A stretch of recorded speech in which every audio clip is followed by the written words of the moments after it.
There it is. All right. All right, so being that we have 50 years of hip hop, 50 years of hip hop, I'm 43 years old, which means I am a hip hop baby. Me too. Everything, Don't tell the 80s. Everything in my life revolves around hip hop. Means I wake up, first music I'm hearing is hip hop. Driving in my car, the majority of music is playing is hip hop.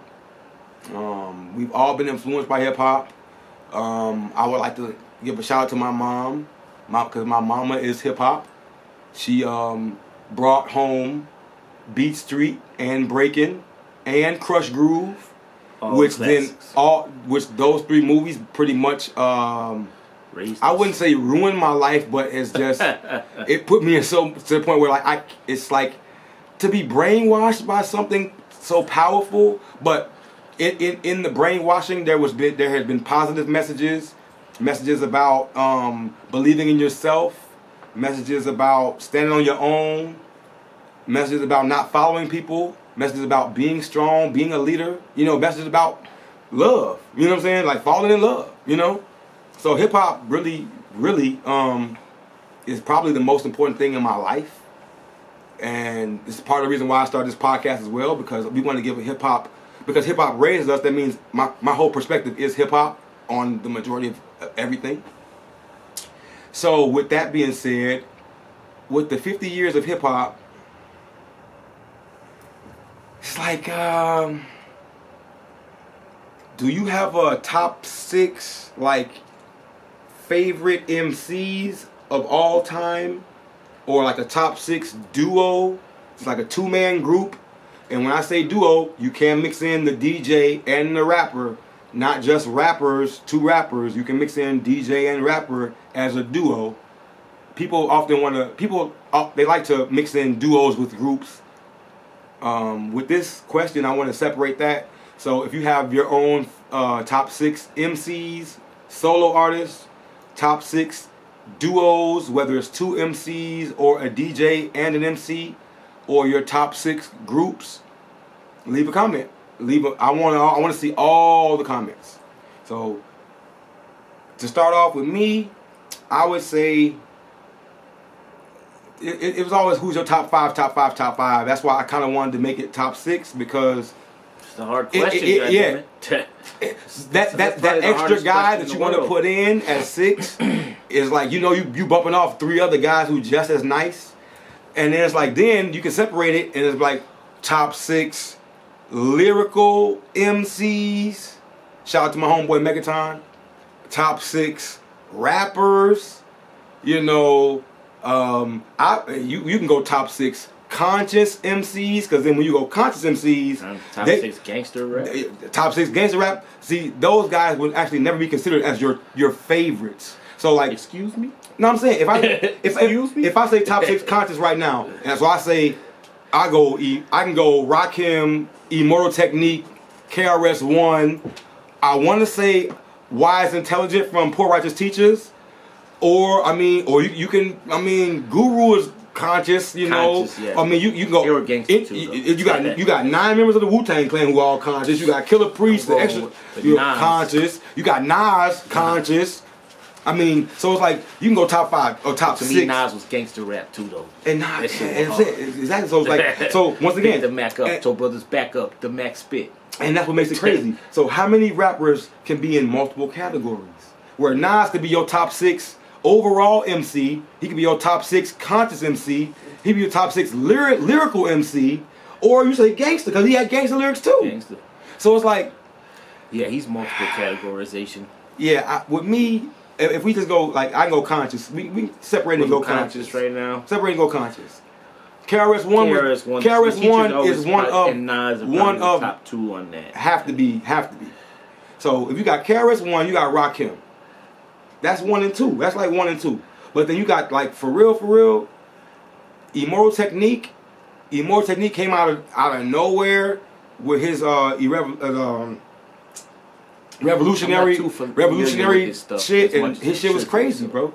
Revolutionary Volume 1 and 2 is crazy, bro. So Immortal Technique, he like jumped up because the product was so conscious. It was so revolutionary, like fighting back. Tupac is a conscious artist. Yeah, Tupac was the son of a Black Panther. Yeah, so it's like, once again, he was marked for death before he was born. You go on top 6, you can go Tupac, but then Tupac will still be in the greatest conversation. So it's like, it's just a lot. It's crazy. So many. I'll go like, I like to like, let's go top 6 rapper with a DJ. You know, that's old school shit because ain't no rappers coming out right now with a DJ. That's just dead. So they're out, but they're not on the scene with them on everything. Yeah. So once it's just like I've been on tour with all these new artists out right now, and they got DJs and they're crunk, but they're not like in the scene with the rapper. You never see them in the background. They're just the DJ that's in the back.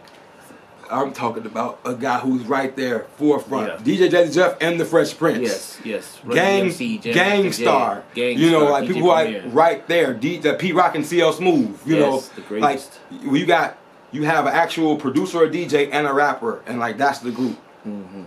We don't have that. I mean, I remember if we're going that route, I'm going Run DMC and then Beastie Boys. Well, Beastie Boys they had their own style. See, Beastie Boys was shit, and that's what's in Beastie Boys is a group. That's 3 artists with a DJ. You're right. That's 3 artists with a DJ. So let's do this real quick. I would go with Run DMC on some 3, 4 artists, and DJ. I'd have to go with probably Run DMC, NWA. That's easy. Compton's Most Wanted. Damn, in the group. Yes. You got Compton's Most Wanted. Yes. Better than above the law.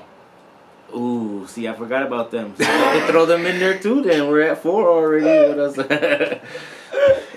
You stupid. And Wu-Tang Clan. Wu-Tang have to be in there, bro. There's no doubt Wu-Tang is in there. Now, I'm not biased on East Coast, West Coast, none of that shit. It's just if it was good, it was good. Then I'm like, for real, we go.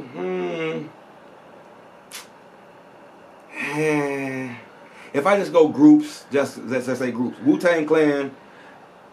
You know what? I want to say NWA but you have to. I mean, it's like, you know what's funny? Like my favorite, people. And this was different.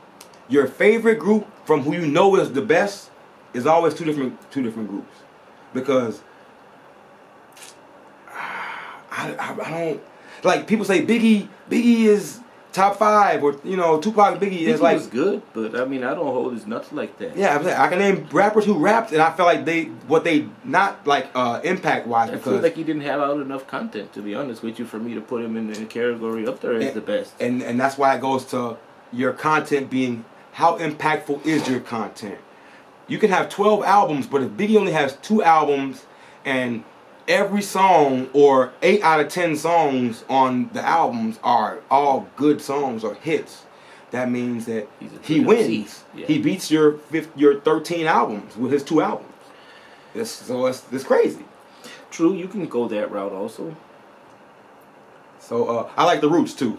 As a group, I like the Roots. People don't give the Roots as much credit because they feel like they're a band more than like a group, but they're still a group to me. So if I go groups, I'm going to go Wu-Tang, I'm going to go The Roots, I'm going to go... I really want to say Goody Mob. I really like Goody Mob. I forget we got to throw the mob up. I really like Goody Mob. Their first 2 albums... They were conscious. And conscious, once again. So Goody Mob... They told us what was going to happen 20 years ago. And CeeLo, before CeeLo separated and left the group, was one of the most conscious and lyrical dope artists. Yeah, and he just... So... Yeah, once again, that's why I wanted. This is part of the reason why I want to start a podcast, just to be able to talk and express myself and let people know how I feel, because I'm pretty sure people feel the way I feel. But I like to ask questions too. So I mean, I want to know how y'all feel. So let me know who do you have, all people out there, listeners, followers, who is your top 6 groups of all time? Top 6 duos, top 6 solo artists. Yeah, it's not as easy as you think. Once you think, you say, damn, that's kind of hard. It's not that easy. But it's going to be fun. When you see all the comments and you read back all the comments, it's going to be fun. So we're going to have fun. So moving on, I'm going to light my blunt up. And we're going to move on. Get to the nonsense? we almost to the nonsense, man. We had to cover greatness first, you know. Yeah, for sure. Got to cover the greatness too. So, but see here.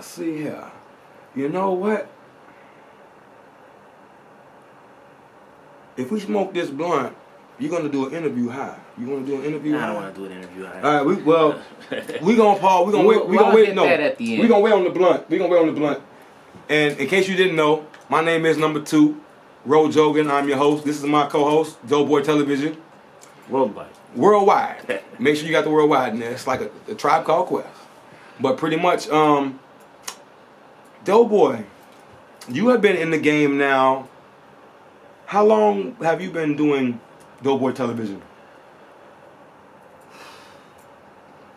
Yeah. I've been here 8 years. Yeah. Yeah, think about it. It's been a while. Real shit.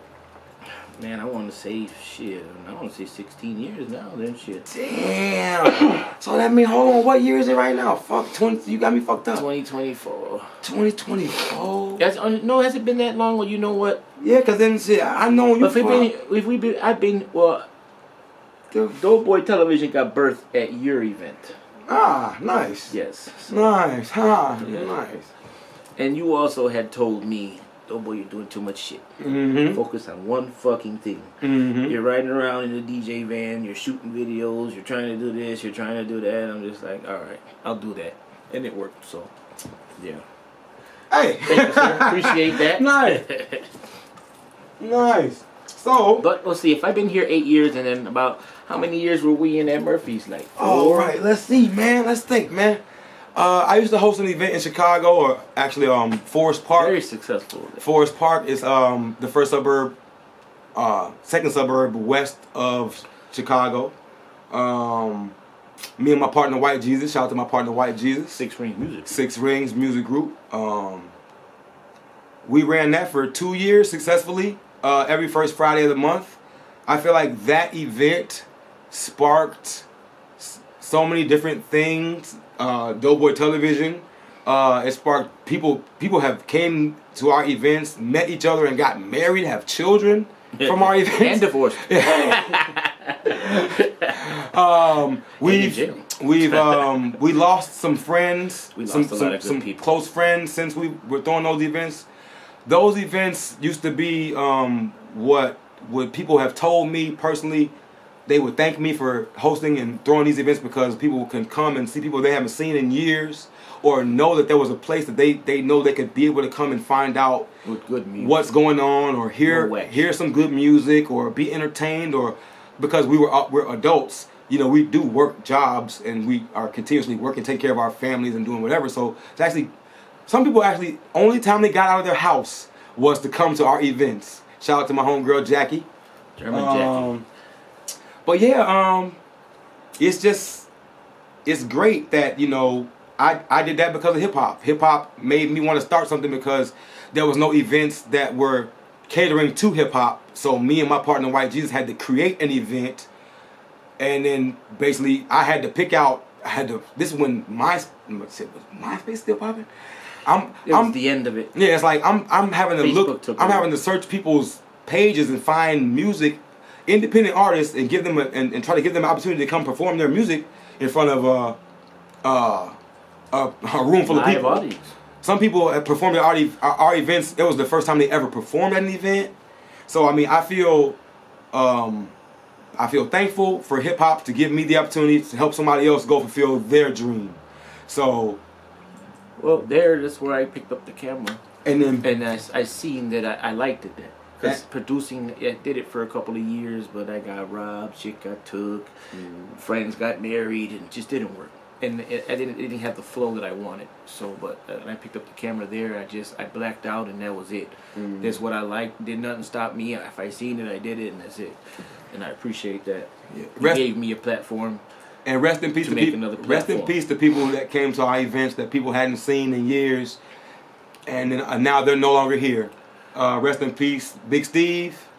Rest in peace, my homeboy Larry Jackson, White Mike. Big Steve. Rest in peace, Camille Ferguson. She just recently passed because she came to an event and I hadn't seen her in years.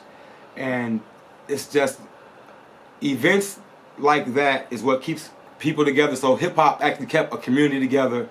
People didn't realize hip hop was the reason that people were coming together in that room. So, but Doughboy, how many artists have you worked with since you've now been in Atlanta? Name some of the bigger artists that you've worked with, you know, coming from an event that I started years ago, and we weren't even really serious, all trying to get into being serious about something, and now you work with big artists. Now, T.I., Rick Ross, Pastor Troy. Wow. Nick Cannon. Nice. Shit, I worked with Ashley Everett in Chicago. Beyonce's dance captain. Yeah, Beyonce's. Didn't you work with the guy that was under Rick Ross too? Whole Slab, formerly known as Deuce Poppy. He's one of the reasons, him and Four Eyes and you guys are one of the reasons I just said, fuck it, I'm going out there. Because that's where it's at. That's where I hear. I jumped and said, fuck it. Came here with all my shit in my car. The TV stacked on the top. Everything pushed over to the side. I could only see out of Woodland. Barely enough to see in the mirror. Nice. And when I got here, the TV was cracked. Nice. But I made it. So, but yeah, man, I've worked with a lot. Sometimes I can't remember, but it's so many. I worked with the Dungeon family. Slim Calhoun is cool. Your brother had to do a lot with that. He plugged me with them. Cool Breeze. Shit, man. So where do you see Doughboy Television in the next? We'll say we'll go 2 years. When people always say 5 years, we'll go 2 years. Next 2 years, where's Doughboy Television? I'm working in some film studio, some big film studio. But out here, this shit's wild. You never know who you bump into. You never know who you meet. That's why every time you go out, you have to make at least 5 new friends or 10 before you leave. If not, you failed. Go in the room, make the connects, and dip. And you never know who that person could plug you with. And always stay humble. Nice. Yeah. So, but yeah, no, everything's out here. Screen Gem, Tyler Perry. I know people affiliated with some of them, but it's hard to get in there. But if I keep pressing, I'm the guy that gets in every room most people can't get in. Nice. I plan to be working at a film studio. If not, I'm gonna own my own building and just do it myself. Cause I do contractor work. I build shit, paint shit. It ain't no big deal. That's what's up, man. That's fucking great. Let me see what else.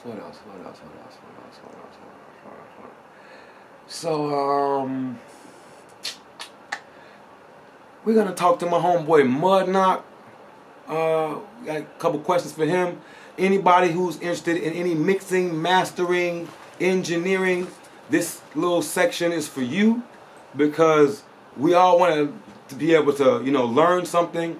But if we can help people, we want to help people too. So my question for Mud Knock, because I've never recorded, and this Mr. Mud. All right, Mr. Mud, pleasure, sir. Yeah. Mr. Mud, the first guest, and a weekly guest. So my question would be, what would be the most important piece of equipment that you need besides having your own computer and having your own mic? If you really want to start your own recording studio, what is the next piece you need besides, I got a computer, I got a mic, what else do I need? That's easy, because you're going to need a way to get the sound into the computer and out of the computer, so that's the audio interface. Nice. Nowadays you have budget, pretty cheap ones that actually do a decent job, all the way up to ones that cost thousands of dollars, but their main goal is to get the sound in and sound out. Really, the only thing that really separates the different ones is you might have one that has multiple inputs, like the one I have over there has 8 inputs. A lot of them just have 2 because some people just need a mic. Nice. Some people have outboard gear and they want to plug stuff in. But that'd probably be I mean, you gotta have it. Well, I won't say that, because if you think about it, not everybody is just microphones into computers. I've seen that before. Yeah, you have USB. But also everybody isn't. You got producers. They're not even recording. They're doing software and they just have their computer. But so it depends on your application and what you're trying to do. But for most purposes, people want to record, and USB mics don't have the best quality. So you want to get a good audio interface. Okay. Doughboy, you got a question for Mud? How long have you been in the game? That was my second question too. Perfect question. Because this place is phenomenal. I can tell you know what you're doing. Well, I've been doing this since I was a kid. So I started rhyming when I was 11 years old. I'm from Louisville, Kentucky, and up there we had this Okay. place called Doo-Wop Shop where you could rent equipment. Nice. And I came down here in '93 to go to Art Institute of Atlanta. So to say it's when people ask me that question, it's like, how long have I been doing it professionally, or how long have I been doing it? Because I've been doing it. Let's since just a kid. do it. Period. Yeah, Period. but- Because that's the way I asked it. Like Nice. when since it sparked 86 in your is when brain. 86 is when I first recorded my first song. Dope. Wow. And this guy is literally one of the nicest, most genuine people with just wholesome energy that you will ever meet. And that's no cap. I'm sitting right next to him, and I'm not trying to Facts. blow him up. He legit, for real, is a genuine, nice person with great energy. So if you want to come record your music, this will be the place to do it. If you're in Atlanta, Mud Knock Studios is the place. Appreciate it. Nice. That's it. Thank you, sir.